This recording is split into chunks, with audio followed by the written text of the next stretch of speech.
Hey, Rose here with another online dating tip for you. Hey, welcome to my YouTube channel. My name is Rose. On this channel, we share tips on online dating, interracial dating, and my focus is mainly on African women who are looking to date outside their race, outside the continent, and looking to move abroad, okay? So in today's video, I want to talk about another video I had posted, a short video about emotional abuse. I want to say we as African women don't really take emotional abuse with heaviness that we should be taking it with, because for us, when I talk about that video, I was talking about emotional abuse. I remember telling a story that when I was a very young girl, I made a decision that when the time comes for me to be involved with someone, I am not gonna let somebody, slap me or be physical violence with me. Like, I'm not gonna let them get violent with me. And when I look at that video, it goes to show that the only thing we as African women take seriously as far as abuse is concerned in relationships and in marriage is the physical abuse, okay? Like, if somebody hits you, then of course now you can go and show people and you're like, oh, look what he has done to me, you know. But when it comes to emotional abuse, first of all, we have nothing to show, really. And we put up with it for the longest time. And when I talk about these guys, and this is something I have mentioned also in another video, when I talk about these things, I am not talking from a perspective of a stranger looking in, okay? A lot of these things I share with you are things that I have gone through myself, especially when I was younger. These are things that I have experienced, and I feel like if there is a young African woman out there who is looking into entering into an interracial relationship, thinking that the grass is greener on the other side, people are not violent on the other side, people are not abusive on the other side, this is me telling you that I have been on the other side, and yes, people can get very abusive on the other side. And I have spoken to women who have been in interracial marriages that are physically abusive, okay? I myself, as you know, when I was young, I got involved in a situation where I thought, well, here is a white man who is showing interest in me, and I was so impressed, and I was like, oh my goodness, this is a white man and he's actually showing interest in me, so I'm gonna do whatever it takes to sort of like to bag this white man, you know, this is my ticket out of poverty. And in the end, it ended that I got out of there in a very bad situation. I was in a very bad mental state. I was abused emotionally for a very long time, and it took me a very long time to get out of that and to reclaim the person that I used to be before I got into that relationship. And for me, because I was very young and I believed that the only way a relationship can be abusive is if somebody is actually getting physical with you, you know, they're getting violent with you physically. So I was struggling a lot, and being in this relationship where now you're with the Wazungu, even your family members are like, oh my God, she's made it, she's in with the Wazungu, oh my God, look at the house she's living in. And so now you're trapped, okay? I was trapped in that situation. I couldn't get out.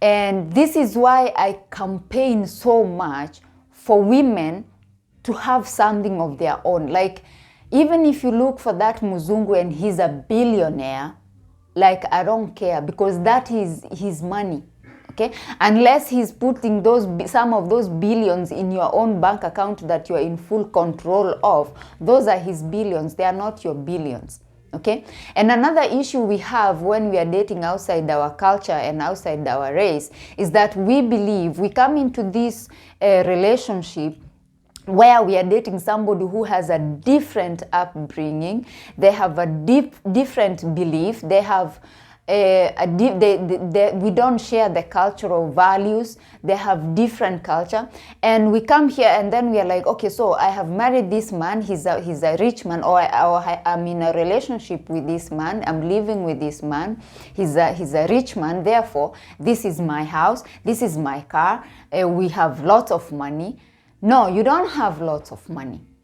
The money belongs to him. The car belongs to him. The house belongs to him. You have nothing. You only have the shoes that he's buying you, the expensive shoes, the jewelry, and maybe when things go wrong, he might tell you that you will only live with the things you came with. You know, he'll tell you those expensive jewelry that I have bought you, or, you know, those expensive pieces, you're gonna leave them here because I bought them.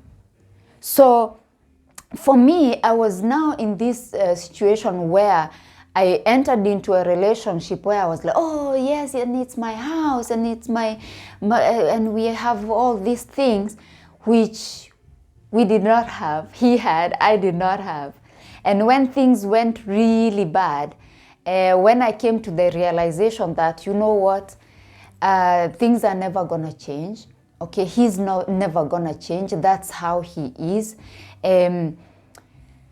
He will always see me as I'm inferior to him. He's superior to me. Therefore, I must do as I'm told. And the problem with these people that you meet in your own country, and they have seen, maybe they can see the situation where they got you from, they take advantage of that and they are going to treat you really bad. They are going to treat you really bad. If you end up in the wrong hands, if you meet somebody who is just a horrible person, they are going to be double horrible to you, okay? So it took me a long time, and it took everything in me to get out of that situation. I didn't have anything. I'm not going to lie to you. I didn't have anything. I didn't have anywhere to go out. When I got out, I was hiding from everybody. So I had to move to a different town where nobody knows me. And it was a very, very horrible place to be. But for me, I was still in my country. I didn't have to worry about papers or the police are going to arrest me because I am in that country without papers. I was in my country. So in that regard, it was easier for me. Now, take a girl who is in a foreign land. You have no papers, you probably don't speak that language, and now you are in this situation. Chances are you're going to put up with it and you're going to hold on to it as much as you can, because you're like, where will I go? Like, where will I go? I got no papers, I got no money, I got nothing. So you see these girls, especially on social media, I have seen them, and especially these ones who are in interracial relationships, and you observe, because I am actually a very observant person. I can watch a video, I can see the body language, okay? I can see the body language, I can listen to what the girl is saying, and I'm like, she's trapped. Okay, and you see these girls now, you see, like when the girl got involved with this Wazungu, when she first moved to that country, she was all excited and it was all lovey-dovey and everything, but slowly but surely things start shifting. Okay, and this is when you find these women on social media throwing temper tantrums and abusing people and falling into alcoholism because they're trapped.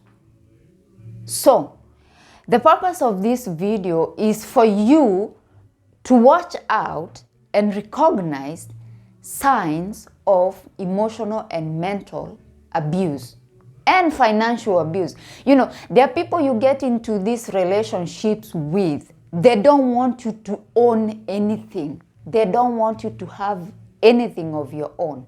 They don't want you to work. They don't want you to have money in your bank account that you are in full control of, because they know money is power, and once you have money, you have freedom. You cannot put up with an abusive person, and yet you have money in your bank account. You can easily book a flight, either go back to your country for a break, or you can easily look for an apartment and move out. So as much as you're going into these interracial relationships, and especially those of you who are meeting on dating apps and you are meeting people who are specifically looking for African women. And this is the question I always tell you to ask.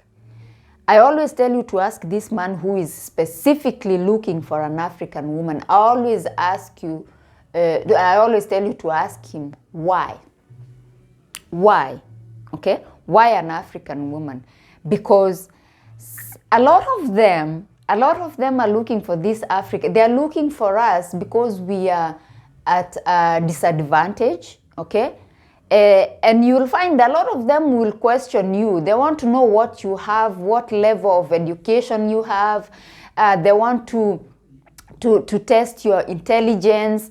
They want to see if you have a safety net, okay? Because a lot of them are not actually looking for wives in a sense that you're thinking of. They're looking for people they can control and they can easily manipulate, okay?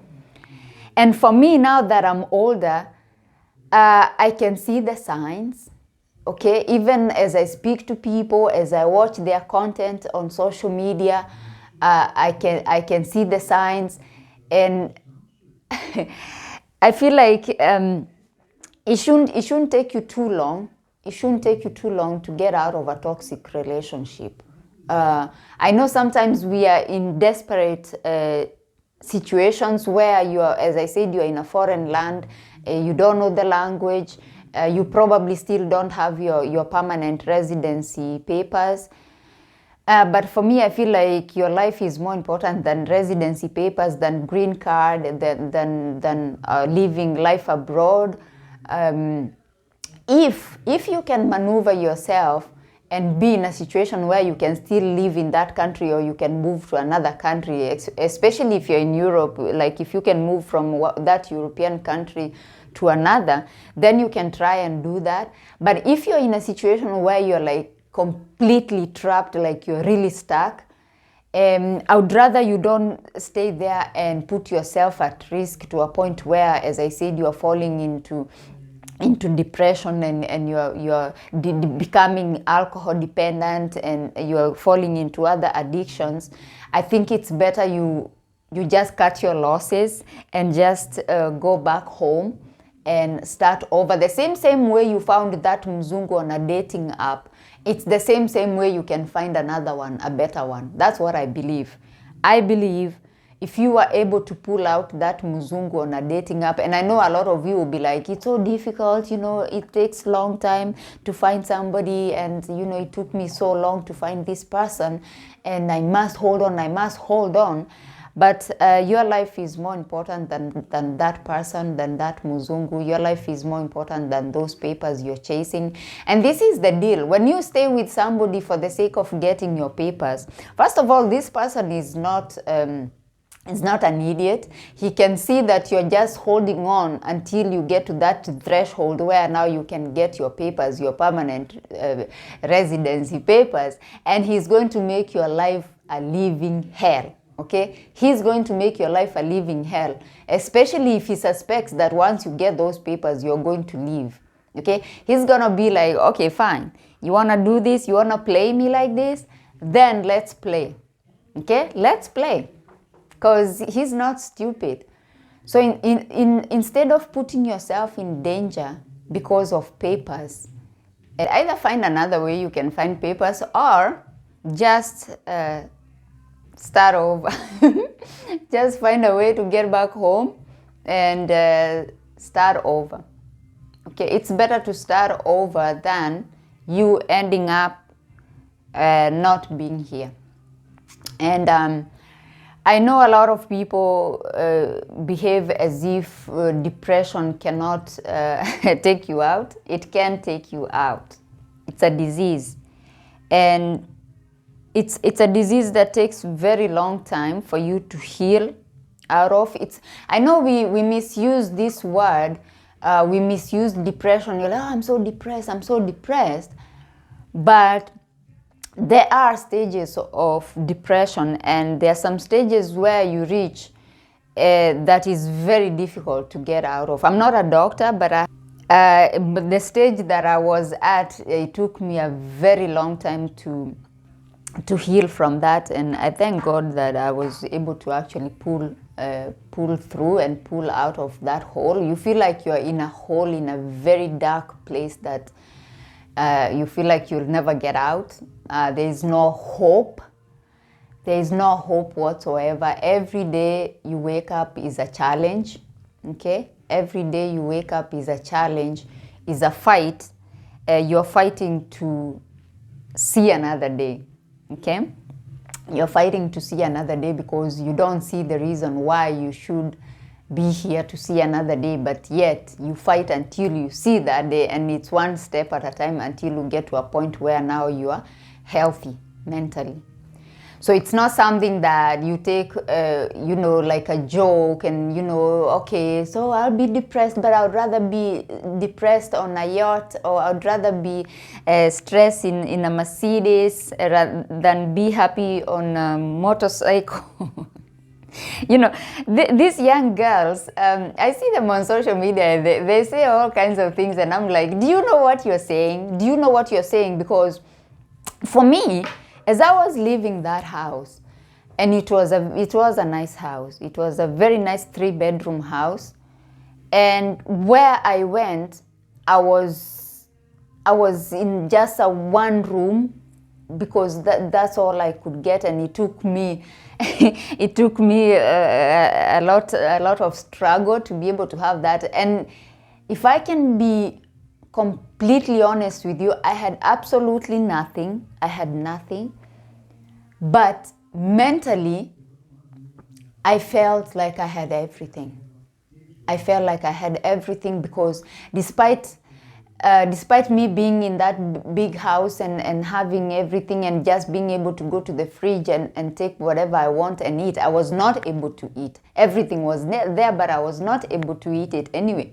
So I'd rather be here where I'm having just my kaugali and sukuma wiki, but I can eat it and be comfortable without somebody terrorizing me and body shaming me and just... Guys, I think you should choose you, rather than these big dreams and goals that you must achieve once you move to Europe. And it's better you choose you. If it's not working out, choose you. Always choose you. It's better you're here. It's better you can live to see another day and fight again and fight to achieve those goals and dreams, rather than staying there and losing your strength and losing yourself and losing your personality and losing the will to live and pursue those dreams that you're pursuing, or those dreams that you're looking to achieve. So my point for creating this video is to encourage you to look out for signs of things that could put your mental health at risk. And once you pinpoint those signs, and once you confirm that indeed this person is abusing you emotionally, is abusing you financially, they are not letting you do anything, they are trying to control you, so you are not able to move, you are not able to do anything, you're just there, and you must follow their instructions and their orders, and you must be with them every waking moment, and they must know where you are and your every move, and you feel like you're in prison. It's time to get out. A marriage is not a prison, okay? A marriage is not a prison. And it's not a death sentence. This whole thing, until death do us part, it's meant for you to be happy to stay until one of you leaves. But it doesn't mean until one person kills the other. with depression, with abuse, with stress. Somebody cannot even look and see, I brought this person all the way from Africa, and here they are not happy, they're trying to make their concerns be heard, but I'm not listening because I brought this person all the way from Africa to make them miserable. It's unfortunate, but they do that. They bring you all the way from Africa because they want to oppress you.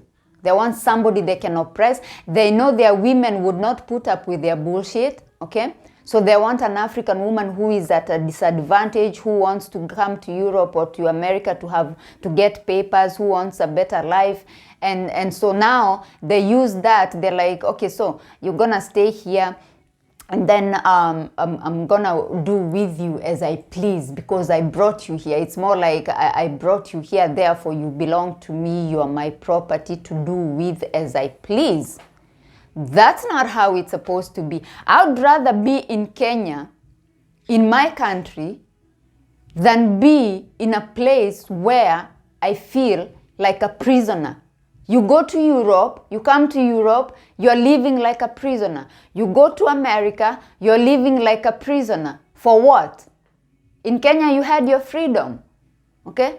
Yes, fine, we have our own issues in Kenya because we have no jobs and we have not this, but you had your freedom and you didn't have to worry that somebody is blackmailing you and abusing you because you have no papers. In Kenya, you're a Kenyan citizen, you're free to move and go wherever you want and go and live wherever you want. So think about these things, my sisters. Think about these things even as you meet these people on dating apps. Talk to them. Okay, do the processes because as I said, you cannot know somebody fully online. But once you come here and you start getting to know somebody, and then you're like, okay, I don't think I can put up with this. I cannot put up with this. I cannot put up with his abuse. I cannot put up with his behavior. Then it's time for you to get on the drawing board and come up with an exit plan. Okay?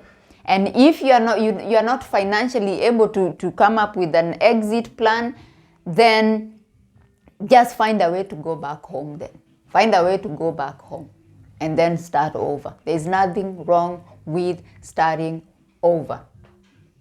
I'm sitting here as somebody who has been married for many years, and I am telling you, even I myself, I am not afraid to start over. If I am in a situation where I feel, because people change, guys. People change, feelings change, circumstances change, and you find things have shifted. They are not how they used to be.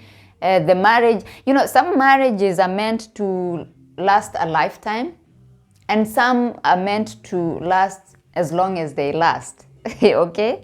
So I know as African women, once you get married, it's like you must fight to stay in that marriage.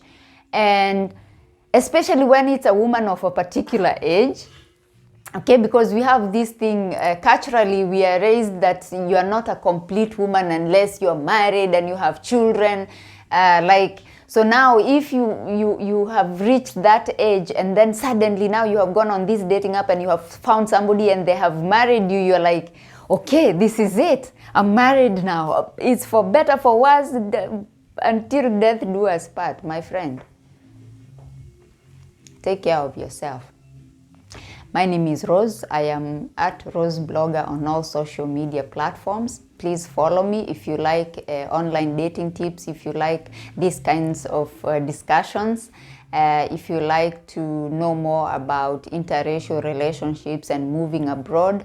These are the kinds of videos I post here, and my targeted audience is actually African women. So if you find my video and then maybe it doesn't make sense to you, it's because it's actually directed to African women who are looking to date outside their race, outside the continent, African women who are looking to move abroad, to Europe, to Canada, to Australia, to the US, These are the kinds of people that I address in my videos. So thank you so much. If you haven't subscribed, kindly consider subscribing. Help me grow this channel so we can continue having these discussions. Thank you so much, and I will see you on my next one. Bye-bye.